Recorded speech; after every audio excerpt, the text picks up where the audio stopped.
Welcome back to From the Yarra River to the Mediterranean Sea. This is part 2 of the episode called Where Did It All Begin? In part 1, we spoke about a lot, but just to recap, we discussed why we were only taught one half of the Israeli-Palestinian narrative in our Jewish day schools and the impact it's had on this current war. We discussed who is indigenous to the land and the quote-unquote start of the Palestinian people. We talked about the first wave of Jewish immigration to Israel from Russia in the 1880s and how those settlements started. We grappled with the term colonialism and asked the question as to whether or not Zionism should be considered a colonialist movement. And finally, we ended with the establishment of the Jewish state in 1948 and ended the conversation with the fact that Palestinians call this the Nakba. So in this episode, part 2, we pick up from that point. We also discuss whether Israel is an apartheid state and what that actually means. We talk about previous offers for peace and grapple with challenging questions as to who is wrong, who is in the right, who is to blame for the way Israel-Palestine currently exists. Spoiler alert, it's both. And much, much more. So I hope you enjoy this second part of Where Did It All Begin? And I'll see you on the other side.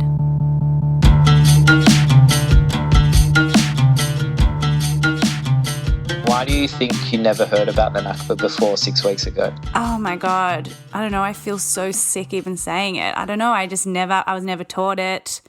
I don't know. I'm embarrassed. I don't know. Why do you think? I think because the Nakba is probably one of the most difficult aspects of Zionist history to teach. And I think there's a lot of Jewish educators fear that if we dwell on the Nakba more than, for half a lesson, that it will sort of undermine the whole foundation of the state.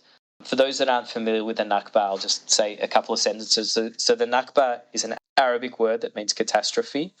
And the reason Palestinians call the 1948 war the Nakba was because during that war there was about 500 Palestinian villages that were depopulated. So all of the people that lived in these villages by the end of the war don't live in these villages. Many of them are expelled to places like what are today the West Bank and the Gaza Strip.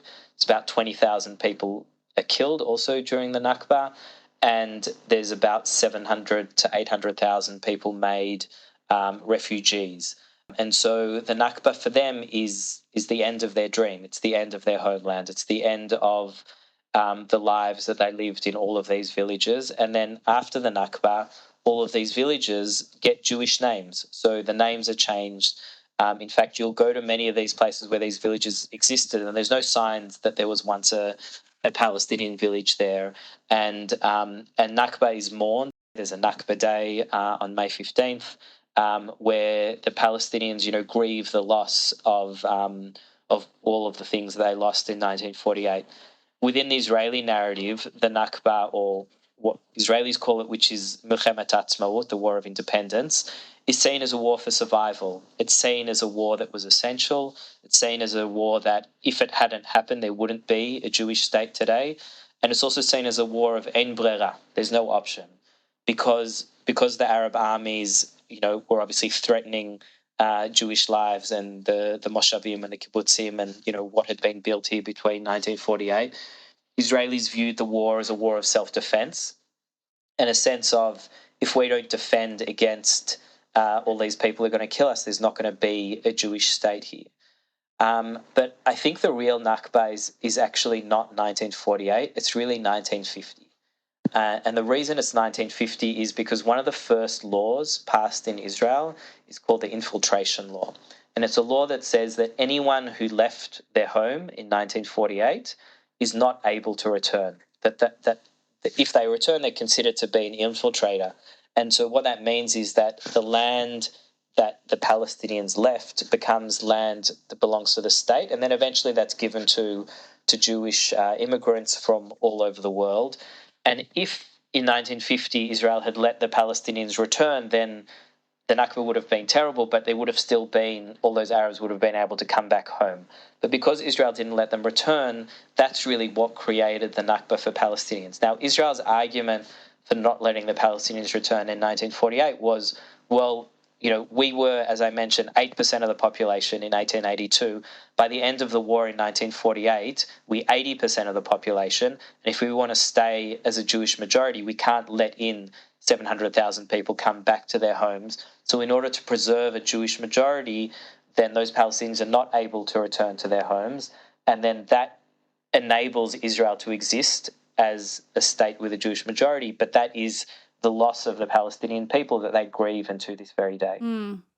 I know there's a question that I want to ask you, but just as an aside, over the last few weeks I've seen on Instagram so many harrowing videos of people being removed from the north of Gaza to the south, and there's just I'm sure you've seen it as well, just thousands and thousands of people walking along the road, and people are saying, this is the second Nakba because this is what happened. We were, taken from our homes, we were forced to leave, and it feels like to them this is exactly what's happening again. And so it's harrowing even to watch it now. So I obviously don't know what happened or what it looked like back then in 1948, but if it looks anything like what's happening now, it's pretty horrific. Yeah, I've seen some Instagram accounts calling it the Nakba in colour, because the 1948 Nakba, all the photos from are in black and white. And I'll also say I know a lot of Israelis that are calling this Israel's second war of independence because, wow, there's a sense here of 2023's 1948 repeating.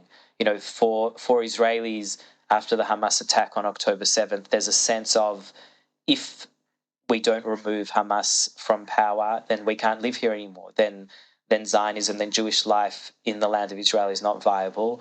And for a lot of Palestinians, they look at, over 1.7 million people have been displaced from northern Gaza to the south of Gaza. That's double the number of the Nakba.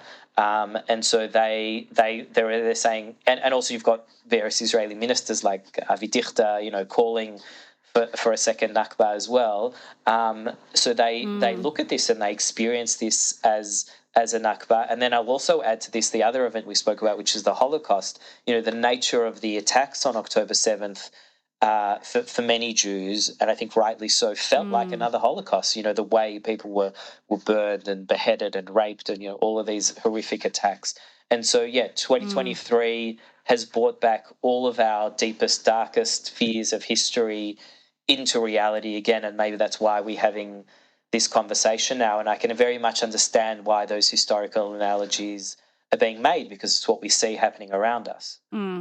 Yes, I have a lot to say about this and Holocaust trauma, but I think we'll save that for the next episode. But okay, I want to go back to what we were just talking about. So the right of return and the law against it. Is this what people talk about when they say Israel is an apartheid state? So Israel does have something called the law of return, which means that any Jew, including you, Hannah, if you tomorrow get on a plane, that you can automatically become a citizen here. And so can your friend who's Jewish in Argentina or from Ethiopia or from Paraguay or any other place in the world where a Jew might want to come here. They land and within minutes they're a citizen of Israel. Palestinians can't do that. So Palestinians who were, exiled from their homeland in 1948, they can't return here, and some of them can't even visit. And so a lot of people say that's unfair. Now, Israelis will say, well, it's a Jewish state. Of course, we're going to have immigration laws that favour Jews, like there are many other laws that favour Jews here. And that's why we created a Jewish state, in the same way that, Greece favours Greek Orthodox people, and many states in Europe favour, Catholics or Protestants, or, depending on their history. And they say, yes, Israel is an ethno-national state that is going to favour one specific group, and that's why Israel exists the way it is. Now, that's not connected to your question, which is the apartheid question. So the apartheid question really comes from three human rights organisations: B'Tselem, Amnesty International, and Human Rights Watch. And in the last 3 years, all three of those organisations have published reports. I've read all three of them. They're about 200 pages each. They're very, very dense long reports which say that Israel is committing the crime of apartheid. Before I answer whether it is or isn't, do you know what apartheid means? Apartheid was in South Africa. There were different rules basically for whites and non-whites. Yeah, 10 points to Hannah. That was great. Oh, God, thank God. You got that right. So there's no one in the world that thinks apartheid is a good thing. Okay, no one. I mean, even South Africans got rid of it. There's maybe a few white South African, people, Afrikaners that might still have nostalgia for apartheid, but it's a bad word. It's like racism. It's like discrimination. No one wants to be in favor of apartheid. So when you call Israel as an apartheid state, you're labeling.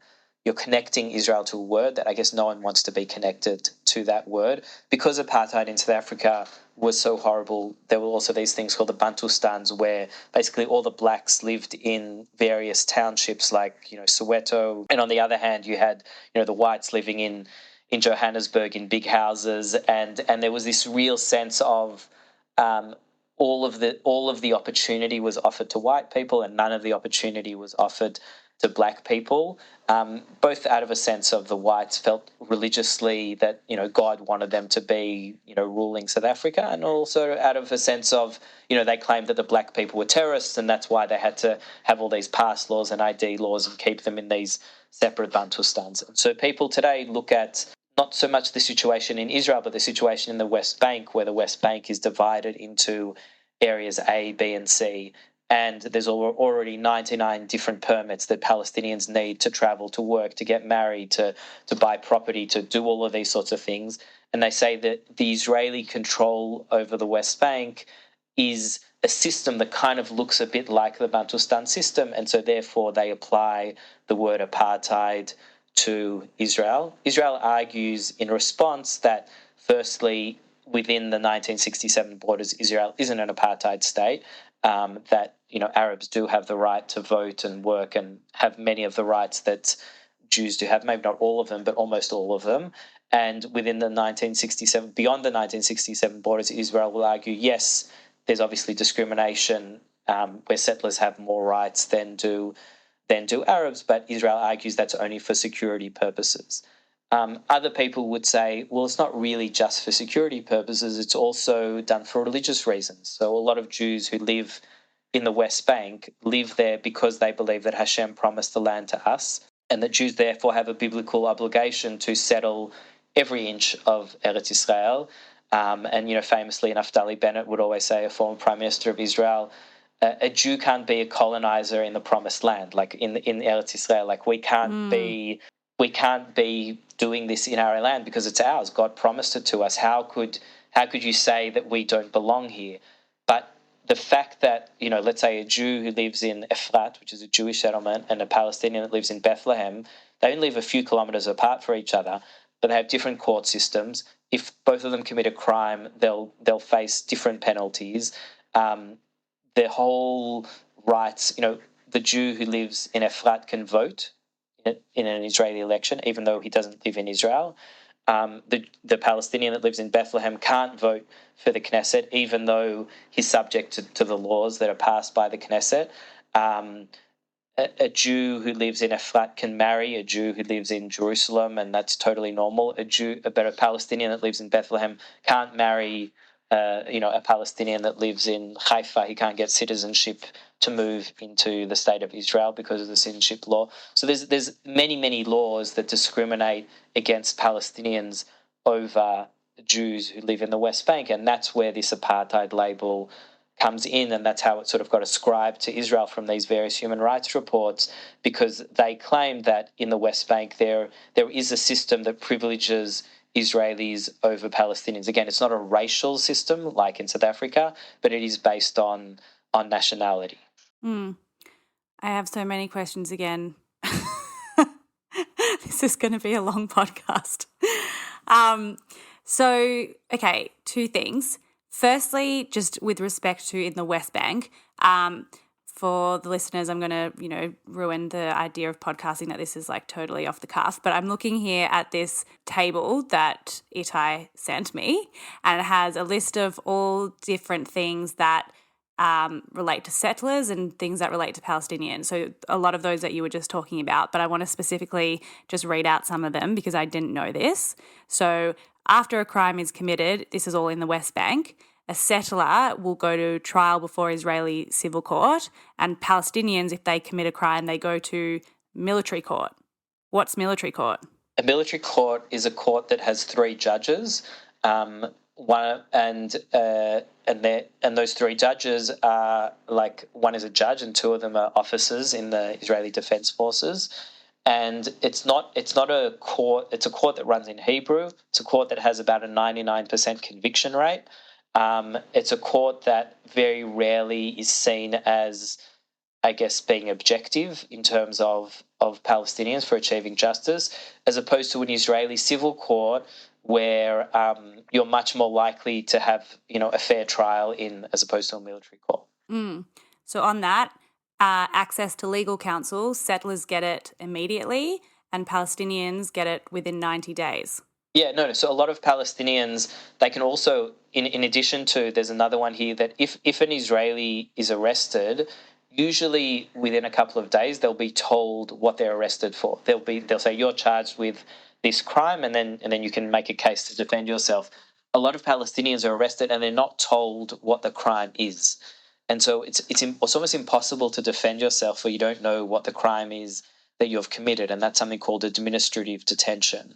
And there's over 2,000 Palestinians now in jail in Israel under administrative detention, where the reason they're not told their crime is because maybe a Palestinian informant gave Israel some information, and so telling them what the crime is would sort of compromise that Palestinian informant, or it involves some other security-related matter that they don't want to give the defense judge all the information because it could harm the security of Israel. But a lot of Palestinians say, well, you can't call this a democracy. You can't have 2 different legal systems in the West Bank and say that's a democracy. You can't have one group of people voting and another group of people not voting and call that a democracy. You can't allow one people to travel wherever it wants to and another people not to travel and call that a democracy. So that's where a lot of these labels like, apartheid, racism, discrimination come from, because a lot of Palestinians say that's not what happens in democratic states like, Australia or New Zealand or Canada. Israel then says, look, you do have somewhere where you can vote, which is the Palestinian Authority. They just don't give you elections. Abu Mazen has been in power for 17 years without an election, and Hamas also hasn't had elections for 17 years as well. So they would say, well, if you want democracy, then speak to the Palestinian leaders that you have and ask them for democracy. But their argument is, well, our Palestinian leaders don't really run most of our lives. Most of what determines our well-being is decided from the Knesset in Jerusalem. We don't have a say in probably the most significant governing body that exists between the river and the sea. Okay, I've got 2 more questions on this, sorry, and then we can keep moving on. The first is this only really about the West Bank? What are Palestinians or non-Jews treated in, Israel proper? Would people say it's an apartheid state in proper, Israel? I think it would be very hard to make the argument that there's apartheid being practiced in Israel proper, for reasons that I've stated already, but also because largely Arabs within Israel have almost the same rights as Jews. Probably the main 2 places where they don't is with the Jewish nation state law passed in 2018, and also with the law of return, which obviously only applies to Jews. But then there's also, I'd say, a lot of what I would call not legal but sort of practical discrimination that happens within Israel. So in terms of employment, so people will, you'll see a job ad and it will say, as one of the criteria for the job, you have to have served in the IDF. So that already excludes just about every Arab in the country. Or when Israel is allocating budgets to where they're going to build a hospital, then Jewish towns will get it first.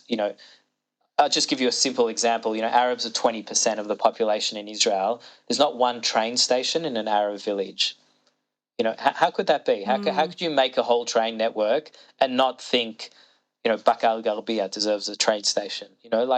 Or most of the major hospitals in Israel are in Jewish majority cities or in the Jewish parts of majority cities. So, even Wi-Fi in Bakal Garbia is nowhere near as good as Wi-Fi in Jewish settlements. So they would say that there's chronic, I guess, underfunding, underdevelopment of Arab areas in favour of Jewish areas. And again, that's not the same as apartheid in South Africa, but that is sort of a discrimination in favour of Jews, which makes a lot of Arab citizens of Israel very unhappy about the current system of government here.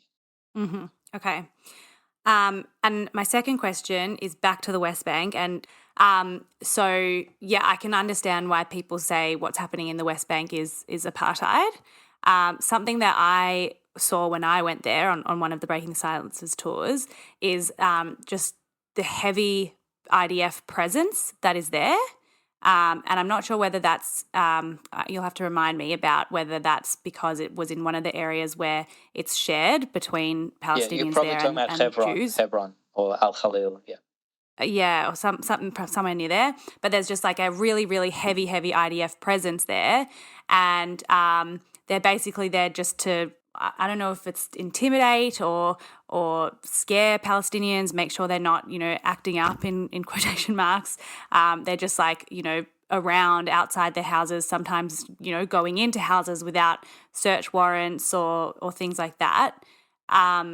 Is that true? Am I making that up? Are the soldiers on Breaking the Silence tour making that up? What do you say about that? So Hebron is a very ancient city, and it's probably one of the, for me at least, the ugliest places of the Israeli-Palestinian conflict, because I think it brings out our worst, and it should be a really holy place because it's where Abraham is buried, or Ibrahim in Islam, and he's the founder of monotheism. And literally, you go to Abraham's tomb, and on one side of the fence, Jews are praying, and on the other side of the fence, Muslims are praying.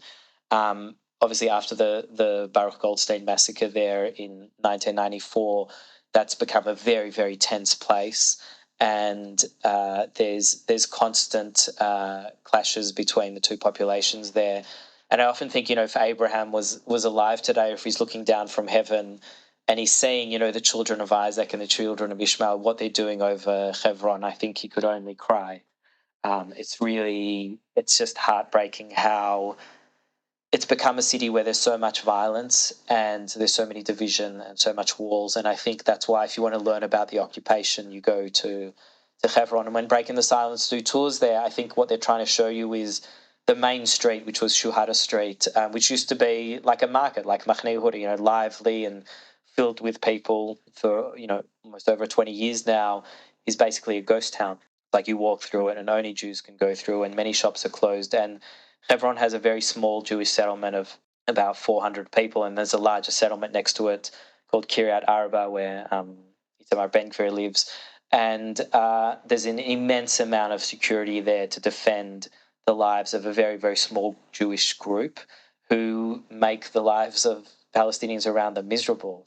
And so a lot of people say, if the Jews didn't live in Hebron, then the Palestinians in Al-Khalil would have a lot more freedom and ability to access their shops and their mosques and, all of those sorts of places. And then the Jews who live there say, well, we have to live in Hebron because this is an ancient Jewish tomb and we have to be close to it.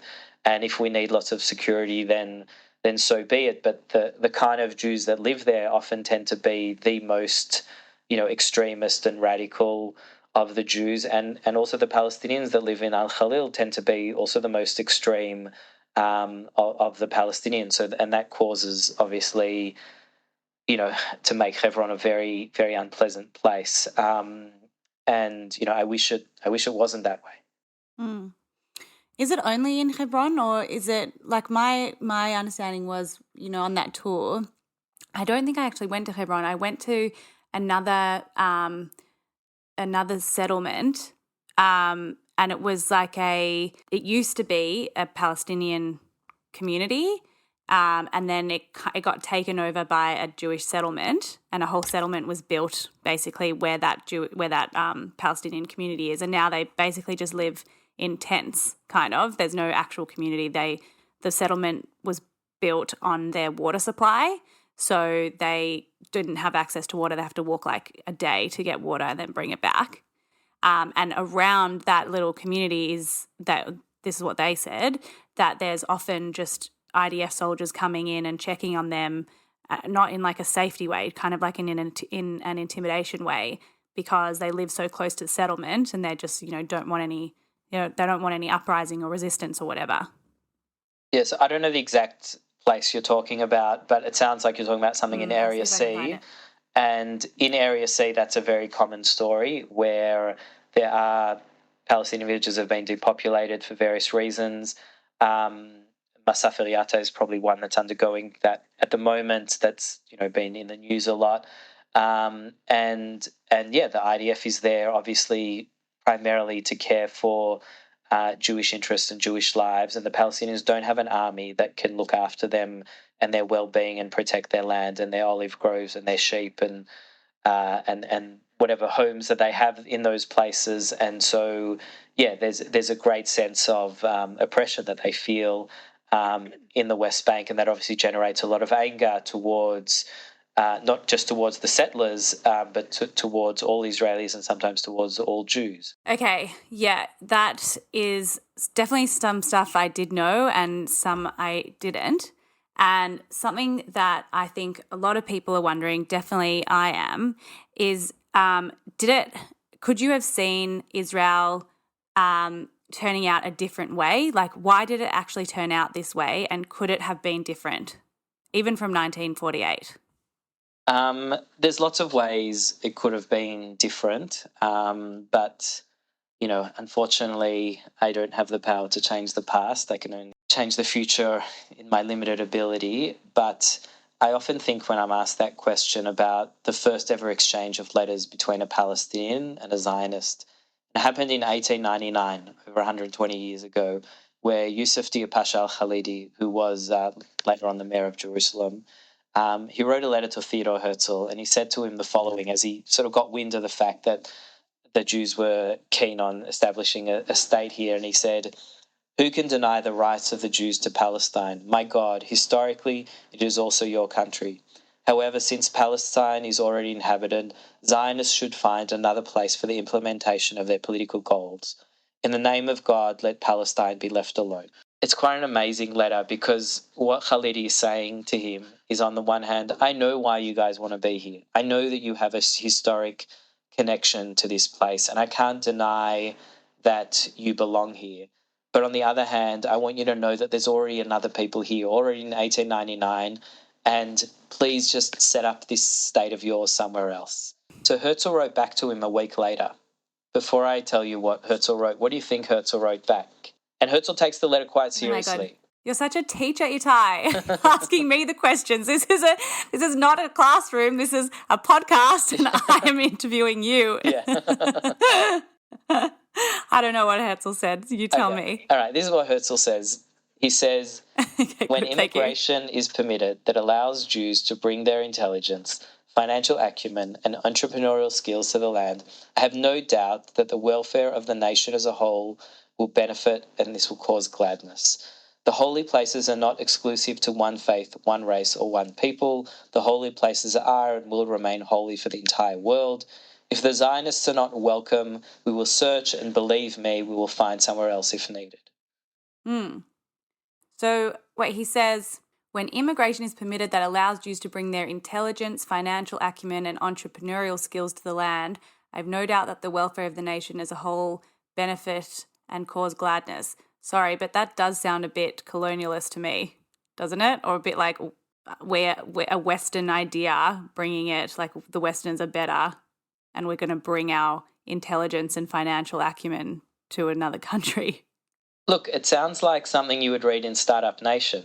Like, you want Jews here. Jews will make life good for you. We'll bring in money. We're good with business. We'll develop the country. And don't worry about us. We don't have any bad intentions. And just trust me, it's going to be okay. That's kind of what he's saying.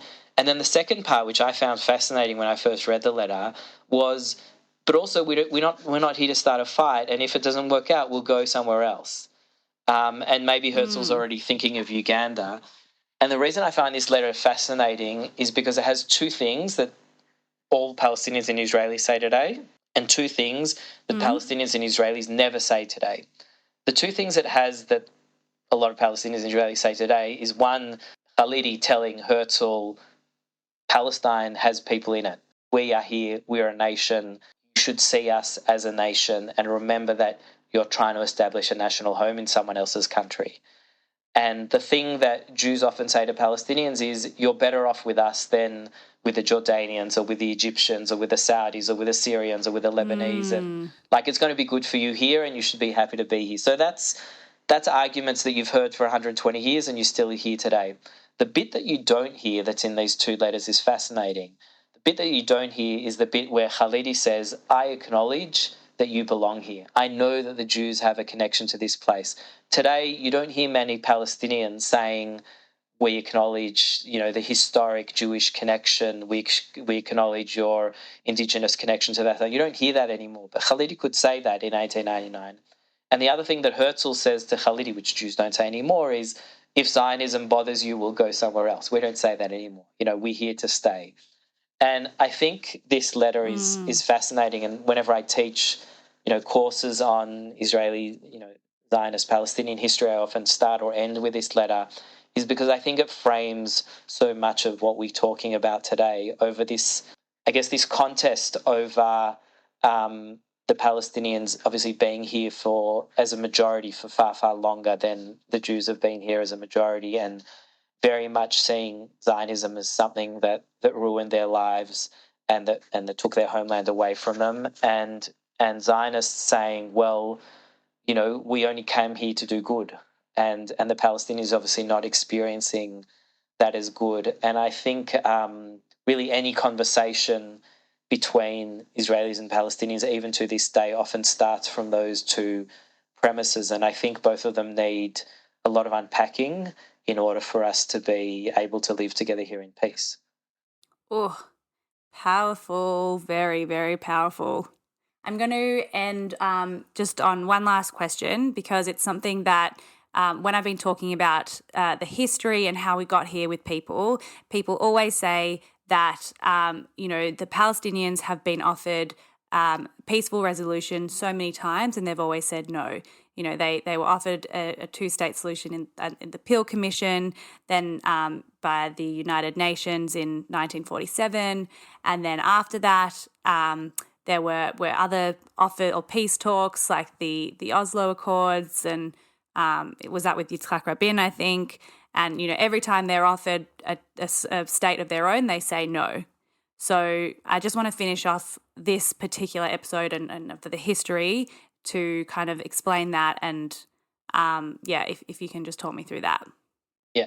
So there have been many ideas of, I guess, partition, for lack of a better word, with various different maps of somehow creating, I guess, what today we call a two-state solution. And you're right, they go back all the way back to the Peel Commission and the UN Resolution 181 in 1947, and then Oslo and Camp David and Annapolis and Taba and, all of those many other agreements, the roadmap, even the Trump peace plan in 2018. Look, and I think a lot of these so-called solutions, some of them are in Israel's favour, some of them are in the Palestinians' favour, but I don't think it's right just to blame one side or the other for these not happening. Like, for example, I'll give you one of the more recent ones, which was in Annapolis, where in 2007 Ehud Olmert was negotiating with Abu Mazen, and you can look at the maps of what they each offered each other. So, Israel basically says to the Palestinians, you can have a Palestinian state on basically all of the West Bank except for about 5.5%. And the Palestinians then have a counter offer to Israel and says, we'll accept a Palestinian state, but we want only 1.5% of the land to be settlements. So there's an offer and there's a counter offer. Same thing in Camp David. Israel makes an offer over Jerusalem. Arafat makes a counter offer. And so there's always this, every negotiation has offers and counter offers. And then both sides says, well, we made this offer. And then the other side says, well, we made this offer. And how could they not accept this is so generous? So, in the Palestinian narrative, they say the fact that we agreed to Israel in the 1967 borders means that we've already compromised on 78% of historic Palestine. We're already saying 78% you can have. We don't want to compromise anymore on Gaza and the West Bank when we were already saying 78% of it is yours. On the Israeli narrative, where we see the whole thing as ours, we're saying, look, we're giving you so much of the West Bank and so much of Gaza and Jericho and the other places where there's been autonomy, that why should we give you any more? Why should we dismantle more settlements? Where dismantling those settlements could cause more rockets and attacks and those sorts of things. So I think that the story with peace offers is every peace offer has an offer and a counter offer. And again, I can go through all the maps if you want to, but it'll take a long time to do that. But I don't think it's fair to blame just one side or the other. But I do think that, I remember reading a lot of books from negotiators who were in the room when these things happened. And one of the biggest reasons why these agreements never happened was trust. So Israelis always thought, you know what, on paper, maybe we can go with this, but I don't trust you to deliver. I don't trust you to keep your side of agreement, to stop terrorism, to arrest these people, to whatever. And the Palestinians looked at the Israeli side and said, oh, maybe we can live with like 90% of this, but I don't trust the Israelis to not, the next day continue building settlements, continue arresting us, continue demolishing our houses. And I think that the problem why we don't have peace now is not because we haven't found the right solution, because there's solutions out there that I think a lot of people could live with. I think the issue is that we don't have trust, and you can't make peace with someone that you don't trust. And as long as there's no trust, and obviously what's happening now in this war that started on October 7th is diminishing trust, more than, almost anything else that's happened in our history. And I think it'll be very hard for us to trust each other for a very, very long time. But I think if you ever want to have peace, then you need to rebuild that trust. And that's also personally why I work in a peace building organization, because I believe that building trust is a very, very long process and it takes years and years to build, and it's not an easy thing to do. And it's much, much harder. You start a war in a minute. Wars are very quick to start, but peace takes generations to build. And I guess as an educator and a peace activist, my interest is in the long game. And, when people say, oh, well, what about October 7th? And what about the Nakba? And what about, all these horrible things that have happened? I'm like, all of those things had things that happened before them.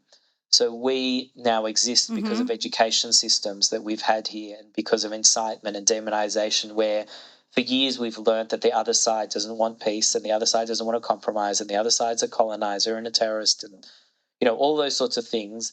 And, yeah, all those things happen. I'm not denying all those things happen, but if we ever want to live together, then and it is really, really hard to say, but we need to forgive each other for a lot of the things we've done to each other. And B, we need to think of how do you create a future together where those terrible things we've done to each other don't happen anymore. And that is really the role of educators, to help people imagine those possibilities so that a better future is possible here. You're ruining the last episode of this season, of this series. It's a little sneak peek for the future for the listeners. I just wanted to say that, and I wonder, this is a question that I ask as well, and I wonder what you think about this. People say and have said to me, if in 1948 the Palestinians had agreed to the two-state solution, then we would have been living peacefully side by side for so many years now. My question is, if they had known what was going to come after 1948, if they had known that there was going to be the Nakba, that there would be, occupation in Gaza for a while and a continuation of the occupation in the West Bank, maybe if they had known what their future was going to look like, they would have said yes in 1948.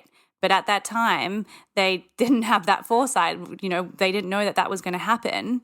And so, it's very easy for us to say, oh, we would be, they said no, and that's why we're not living peacefully right now, but back in that time, like, they were the majority. They were living there. Why should they have said yes to, you know, these Jews coming in and you know, everything that we've just spoken about?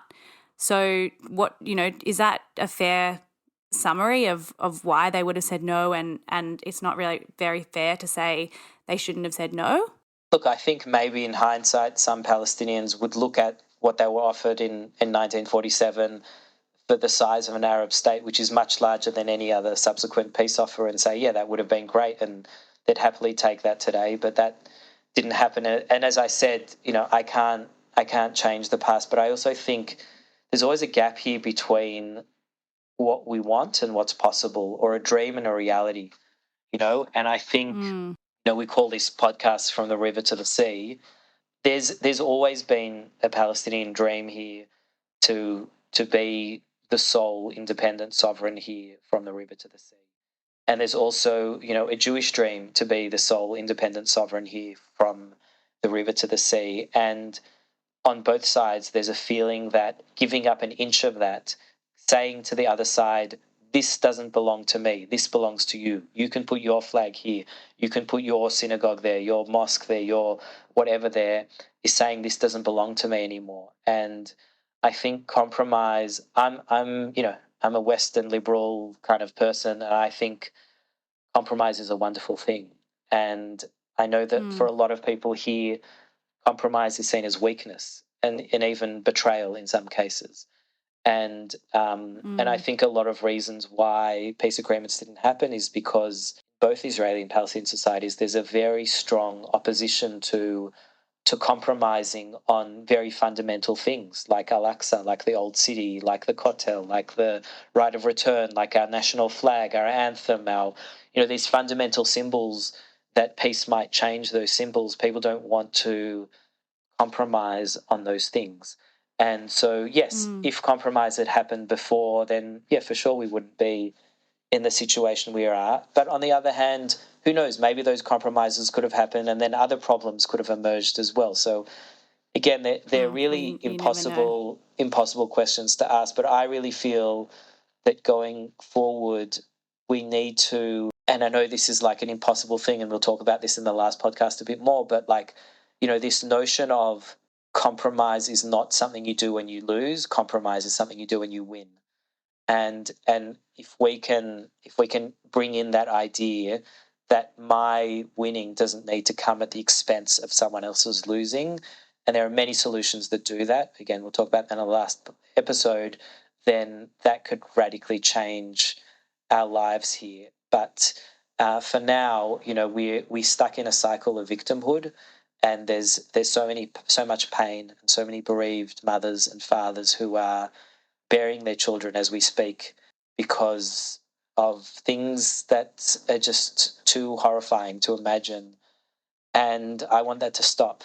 And I want there to be empathy here for people from all sides, so that this place can be a home. And I think this place will never really be a home for Jews until it's a home for Palestinians, and it will never be a home for Palestinians until it's a home for Jews. And I think that's the future we need to strive for. I know I've just talked a lot this podcast, Hannah, but I want to ask you how you feel now, sort of hearing these arguments, you know, giving the Palestinian narrative, giving the Israeli narrative in a way that was maybe different from your Jewish education. What's going through your mind listening to all of these ideas? So it's really interesting because as we were going through it, and I could even hear myself in asking these questions, like I think because I didn't learn all of this at school, and then I have had to go through this kind of unlearning the fact that this was just one part of the narrative and not the whole thing. I feel like a lot of anger because I feel like I've been lied to. I feel like, I used the word brainwashed in one of my Instagram posts and people got really angry at that. But part of me does feel like I've been brainwashed. And so when I was asking these questions and we're talking about apartheid, we're talking about all these really uncomfortable things about Israel, even though I feel this anger, a part of me feels oh God, I'm being too critical here. Like, I bet I should stop being so critical. Israel is a great place. Like, I start to get defensive even within myself. Like, one part is criticizing, the other part is getting defensive of that criticism. And I think what you just said, though, is it's so perfect because it's like, it reminds me of privilege. I have this conversation a lot with privilege. Like, people who are privileged or people who have rights, if they think that another group of people then get those rights, then something will be taken away from them.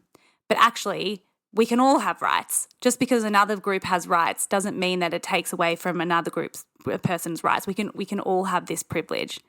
And I think that's, you kind of answered in that last monologue.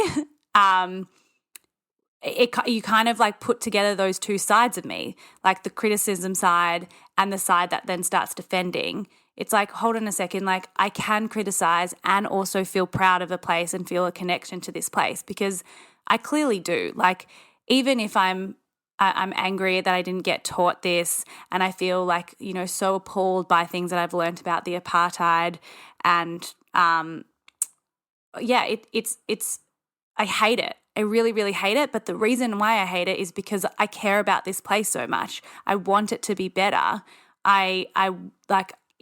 Because I'm proud of being Jewish, I want this state that is a Jewish state to be a good place.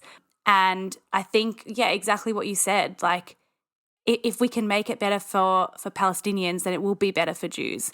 And if we make it better for Jews, it will be good for Palestinians. Just because bringing someone else up doesn't mean that we're bringing someone else down. And one person's privilege doesn't have to come at the expense of someone else's. No, I think that's... Does that answer your question? I think that's so true. And I think there's a lot of not only unlearning that you have to do to get to that point, but also a lot of relearning that you have to do to get to that point. Exactly. And it's something that, I've been going through my whole life. And I feel like even though I teach courses on this, the more I learn about it, the less I understand, because every time that I learn, I find a new historical document and a new story, and then I experience things that are happening today. And a lot of times I change my beliefs as well. Like now, I don't use the word apartheid to describe what's happening in Israel, because I don't think it's a clear word that accurately captures what's going on here. I don't use the word colonialism either, even though I think there's aspects of both in Israel's treatment of the Palestinians. But I always think of how can I describe what we're doing here in a way that's maybe the most fairest way possible. And then more importantly, how can I act to educate people about it, and then also to create a reality where that's not going to be our future here. And again, we'll have later podcast episodes that talk about those things. But I think it's a really important conversation to have, and I hope that the people listening to this, are going through that process with us. And to all of our listeners, we really care about you and love you, and we want to hear your questions as well, because you're on this journey with us, and that's how you learn and that's how you grow. And I just want to add that it is really confusing. Like, it hurts. Growth actually physically hurts in your body. It definitely does in mine. Like, it's so scary to feel like you know something, and then that process of unlearning is so difficult, and it's very, very painful. And it's, there's often a massive aversion to pain, and so we don't want to do it. We don't want to do the unlearning because it's just way too painful. But I feel like on the other side of it, it's a really good thing. There's so much growth. I actually just love the feeling of growth. I've become accustomed to this feeling of unlearning and kind of enjoying it, because it means that I'm growing as a person and learning new things. You can kind of look at it as a good pain. That's how I try and look at it. And this has definitely been a good pain, even though it doesn't, the good comes after. It doesn't feel good right now. Yeah, no, and that's all. It's all part. It's like medicine always tastes shit, but hopefully at the end it makes you feel better. Exactly. Okay, well, thanks for coming on that little journey with us. It was long and big. I hope you made it to the end. Next time we are going to be talking about more going into this particular war, looking at Gaza, where Gaza kind of fits in. We didn't really talk this time about the disengagement in 2005. I want to talk about that, Itai, and ask you some questions about that. I want to talk to you about your experience on October 7. You were obviously in Israel at that time, and kind of move on from there and look at what's been happening, what's happened since October 7th. So yeah, big podcast episode to come. Sure, for sure. The last thing is, as I said at the end of the last episode, we do really want to hear from you. If you have questions for us, if you want to tell us some insights that you got from this, if you want to tell us anything at all, even if it's criticism, we're open to it. You can email us at fromtheyarra@gmail.com. And yeah, we'll hopefully get maybe we'll have an episode of just questions. I don't know what we'll do yet, but we'll definitely find a way to answer them. And we forgot one more thing. We have to say a big thank you to a voice that you can't hear on the podcast that is doing amazing work to bring this all to you in between our Zoom calls across the ocean and us trying to get our microphones to work with Audacity, and that is Ben. So a big toda rabba to Ben. We really appreciate all the sound engineering and all of your tech expertise that makes this all sound so beautiful. Yeah, Ben, oh my God. I feel like we're gonna thank you each episode, so I'll let Itai thank you for this one, and then I'll get onto my mushiness to thank Ben on the next episode. And we'll also put in the podcast description a few links to some books you can read and some other interesting podcasts that we hope that will help you along this journey. Great. Thanks, Itai, and see you next time. Thanks, Hannah. Be well. Bye.